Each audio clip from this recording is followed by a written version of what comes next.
He hears you. He sees you. God knows you're in pain, struggling, in need for money. Hear me out though. You have to stop begging. And I know some of y'all are probably saying, begging who? I ain't begging nobody. And you probably not. But most people are begging for respect, attention, material needs. Yeah, I know. But hear me out though. Every morning and every night while I pray, I realized that I was asking God, could you do this? Could you do that? Could you expedite my life so I can move forward? And then I had to check myself. Like, I really started to think real hard. Like, I'm probably annoying God at this point. He heard me the first time, right? He's going to give me all those things I asked for when he's ready to give it to me.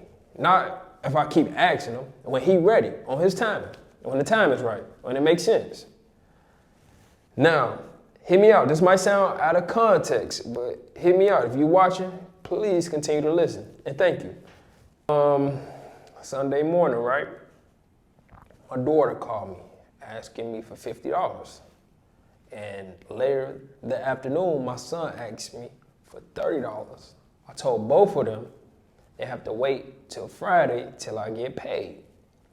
So the next day, Monday, my daughter is texting me saying, don't forget to send the $50. I tell her, okay. Tuesday, my daughter is texting me again saying, don't forget the $50. She did the same thing Wednesday. Fast forward to Friday. She texts me saying, did you send that $50 yet? Guess who I sent the money to first? Guess who got their money first? My son. He asked me one time, and he was patient while he waited. He asked me for $30. I sent him $75 because I appreciated his behavior. With that being said, you have to be patient with yourself, and you have to be patient with God. God loves a patient heart, a patient soul. And if you ask him for anything, ask him only once. God heard you. Patience isn't just about waiting. It's about our attitudes while we wait. We live in a world that celebrates instant gratifications and rapid success. And that's temporary. So if you focus on short-term thrills or temporary pleasures, you will never reach your goals.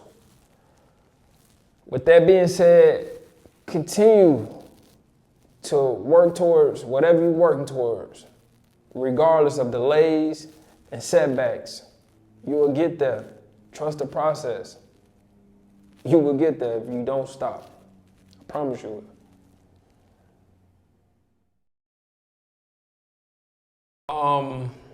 This message is for the people who are struggling, right? Embrace it. True meaning only comes to you when you overcome your struggle. Life is already hard and unfair. You either accept it, adapt, and figure out what you're good at, or you go down a rabbit hole of misery and self-destruct.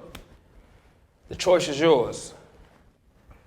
With that being said, I don't have the energy to interact with most people anymore. I see your problems and vices from a mile away. I'm 37 years old, looking around at people my age who's unhealthy, unhappy, stuck, repeating the same cycles over and over.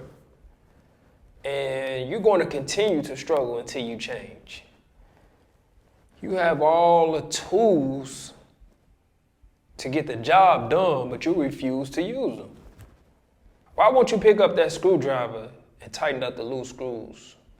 Starting with yourself first. Then unsupportive family members, get rid of them. They stripped. Then leeching ass friends who only come around when you're having a good time. Stop paying for stuff. They'll remove themselves. They does anyways. Y'all don't hear me though. A lot of people are afraid to be isolated or just be still, be bored. Nothing changes until you start doing the action. Do the action.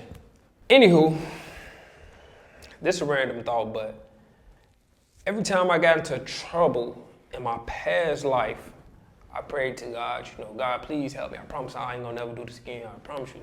Please, God, please, God. All that crap. And every single time he got me out of trouble, I neglected him. Now, I know some of y'all have been in serious trouble and y'all prayed saying y'all will never do this again. Y'all know them type of prayers I'm talking about. And every single time, me personally, he got me out of trouble, I neglected him. And I did that so much until I got tired of myself. See, God was giving me clarity and direction when I prayed and asked for his help, but I wasn't giving him my actions. So it took for him to isolate me, move me to a whole nother city by myself, and go through a lot of mental things, challenges with myself to figure this out. If I was paying attention and being disciplined, I'd be a lot further in life. Now, I'm rebuilding, He refurbished me. He gave me another chance. And I know he can refurbish a lot of people, like if you don't know what refurbish means, go buy an old iPhone that's fixed up. He fixed me up because I created a mess for myself. You can be favored with the devil and you can be favored with the God. I'm highly favored with God. But the devil, I gave all my energy and efforts to him. My daily choices back then didn't align with God. They aligned with Satan. Hear me out. If you have to sin for a blessing, clothes, shoes, cars, food, feed your family, if you have to sin for that, that's not a blessing. You're working for the devil. A blessing and a sin, it doesn't mix. So if you have to sin for anything, and you saying you walking around saying you blessed when you just committed a sin for something, you're working for the devil.